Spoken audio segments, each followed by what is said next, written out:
Physical molecules का chapter पढ़ा, उससे रिलेटेड हम एमडी कैट के कुछ एमसीक्यू सॉल्व करेंगे ऑनलाइन। तो चलें, नंबर 1 पे हमारे पास है chemical formula of pentose sugar present in DNA. सबको पता है C5H10 ऑक्सीजन एक कम होता है यानी कि O4। How many nitrogen atoms are found in lecithin. Lecithin में हमारे पास एक नाइट्रोजन एटम होता है। In a phospholipid molecule phosphoric acid attach to the carbon number dash of the glycerol, carbon number 3 से अटैच होता है। तो the following is sugar is amended muscle fibres. Glycogen में ऑब्वियस ग्लाइकोजन होता है muscle fibres के अंदर। Nucleotide is to nucleic acids, amino acid is to proteins. तो the following not a homopolysaccharide. Starch है, काइटिन है, पैक्टिन और glycogen. Pectin pectin हमारे पास होमोसेक्राइड नहीं है, होमोपॉलीसेक्राइड अलग अलग कंपाउंड से बनता है। F Sengar was the first scientist who determined the dash structure of protein molecule. Primary structure discover किया था एफ सेंगर ने। ठीक है। The compound form by the combination of a base and a pentose sugar is called nucleoside. और अगर pentose sugar और base में phosphoric acid add कर दें यानी कि फॉस्फेट ग्रुप, तो न्यूक्लियोटाइड हो जाएगा, मगर सिर्फ पेंटोज शुगर और बेस तो न्यूक्लियोसाइड। याद रखना है ये। In the phospholipid molecule fatty acid is attach the carbon number 1 and 2 of the glycerol. Both most of the proteins are compose of dash types of amino acid, पता है 20। Which of the following sugar does not form a ring structure in solution. Fructose I think.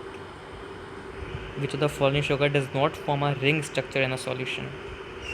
मेरे ख्याल से ग्लाइसरल aldehyde होगा इसका, बल्कि क्योंकि ribose glucose तो बनते हैं, फ्रक्टोज भी होता है, ग्लाइसरल एल्डिहाइड नहीं होगा मेरे ख्याल से।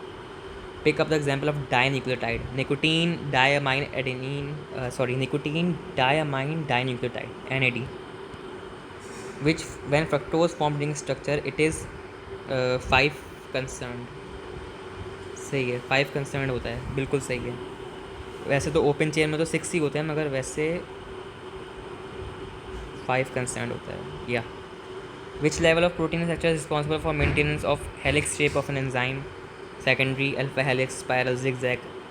Which what is the largest number of chemically different peptide bond can be made from two amino acids different? 4। दो के 4 बनेंगे dipeptide. Highest number of carbon are present in oleic acid में होते हैं। Which are the following dimer of glucose. Obvious है malt, glucose plus maltose, sorry glucose plus glucose is equal to maltose. Glycosidic bond is formed by the removal of water. हमने पढ़ा है water को remove करते हैं glycosidic bond. Glycine can be converted to alanine by addition of carbon, बिल्कुल, and 2 hydrogens, बिल्कुल सही है। इस तरीके से एलिनिन बनता है। ग्लाइसिन तो सिंपल होता है, उसमें अगर हम कार्बन डाल देंगे और 2 हाइड्रोजन तो एलिनिन में कन्वर्ट हो जाएगा।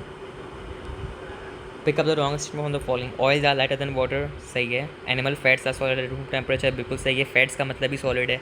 Specific gravity of fats is higher than water, गलत। 0.8 होती है, वाटर से कम होती है, तो यहाँ पे हाइयर लिखा हुआ, ये रॉन्ग है। Fats containing saturated fatty acids are solid, ये भी सही है। चेक करते हैं कितने गलत कितने सही।